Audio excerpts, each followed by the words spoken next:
पोलिसांच्या शासकीय गाडीत लग्नाचा वऱ्हाड काढण्यात आलं होतं। पिंपळे सौदागरमध्ये नियमांची पायमल्ली पाहायला मिळते। दृश्य पाहून नागरिकांच्या भुवया उंचावल्यात। सध्या हा व्हिडिओ सोशल मीडियावर प्रचंड व्हायरल होतोय।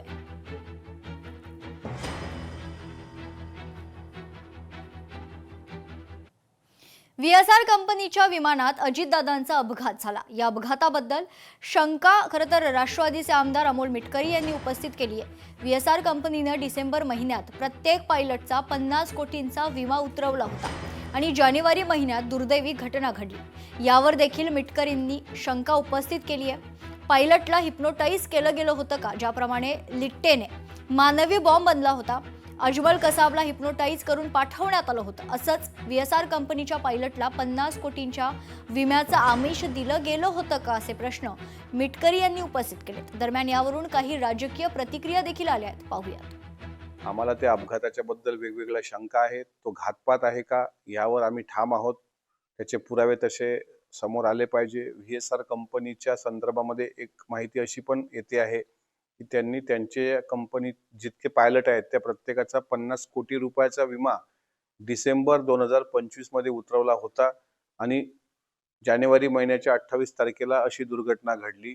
म्हणजे तो जो पायलट होता त्याला हिप्नोटाइज केलं गेलं होतं का? एक पुरोगामी नेतृत्व काळाच्या पडद्याआड गेलं याचं पाप या VSR कंपनीचं आहे। त्यामुळे या कंपनीच्या पायलटची कंपनीची सुद्धा चौकशी झाली पाहिजे। काहीतरी आहे एवढं नक्की, पण पायलट सुसाईड बॉम्ब असेल असं म्हणण्याला फार जागा आहे असं मला तरी नाही वाटत। पण अमोल मिटकरने जे काही प्रश्न उपस्थित केले, माणसं 6 होते तर 5च बॉडी का सापडल्या, माणसं जळून खाक झाली तर कागद कसे कोरे करकरीत राहिले, ह्या मुद्द्याला तर उत्तर दिलंच पाहिजे। जर 6 जण विमानात होते तर 5च बॉडी का सापडल्या? सगळ्यात महत्वाचं सगळा माणूस कोळसा झालेला आहे प्रत्येक माणूस, तर कागद कसे कोरे करकरीत राहिले, हे मुद्द्याचं तर उत्तर दिलंच पाहिजे। चौकशी चालू आहे तर त्याच्यामध्ये आपलं काही मत किंवा आक्षेप नोंदवायचा असेल तर आपण तो पोलिसाकडे नोंदवला पाहिजे, त्याला ऑब्जेक्शन नाहीये। परंतु रोज एक अजितदादांचं जाण्याचं दुःख कमी आणि ह्या आरोपाचे फायदे जास्त झडत चालले, ते राजकारणासाठी बरोबर नाहीये। त्या विमानाचा विमा 50 कोटीचा होता असं कळतं। आता पायलटचा विमा 50 कोटीचा होता हे एक नवीनच आता येते, समोर येते। म्हणून या सगळ्या गोष्टीचा चौकशा जरूर होतील।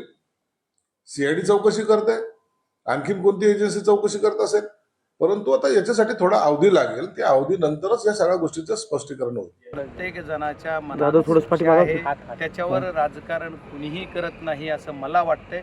संशय व्यक्त करणं आता कसं नाही, आम्हाला वाटतंय तुम्ही तपास करावा म्हणून आम्ही म्हणतो तपास यंत्रणा करावा। आम्ही कुठल्या गोष्टीचं यायचं नाही की मीच म्हणून नाही, याच्यात कुणीही राजकारण करत नाही। आणि जिथं की तुमचा राजकीय बापच गेला म्हणतात त्याच्यावर कसं आम्ही राजकारण करू? ते राजकारण करणाऱ्यापैकी आम्ही कुणीच नाही। जे कुणी बी ह्याच्यावर राजकारणावर किंवा आमच्यावर कुणी बोलतंय, असं बोलले तसं बोलले काय, त्याच्यावर मला न बोलता माझी एकच विनंती आहे की कुणी पुरावे मागते त्यांना पुरावे वेळ आल्यावर बाकीच्या गोष्टीचे कुठं राजकीय देऊ। आता इथले काय पुरावे? लोकशाही मराठी ऐका, पहा, जागरूक रहा।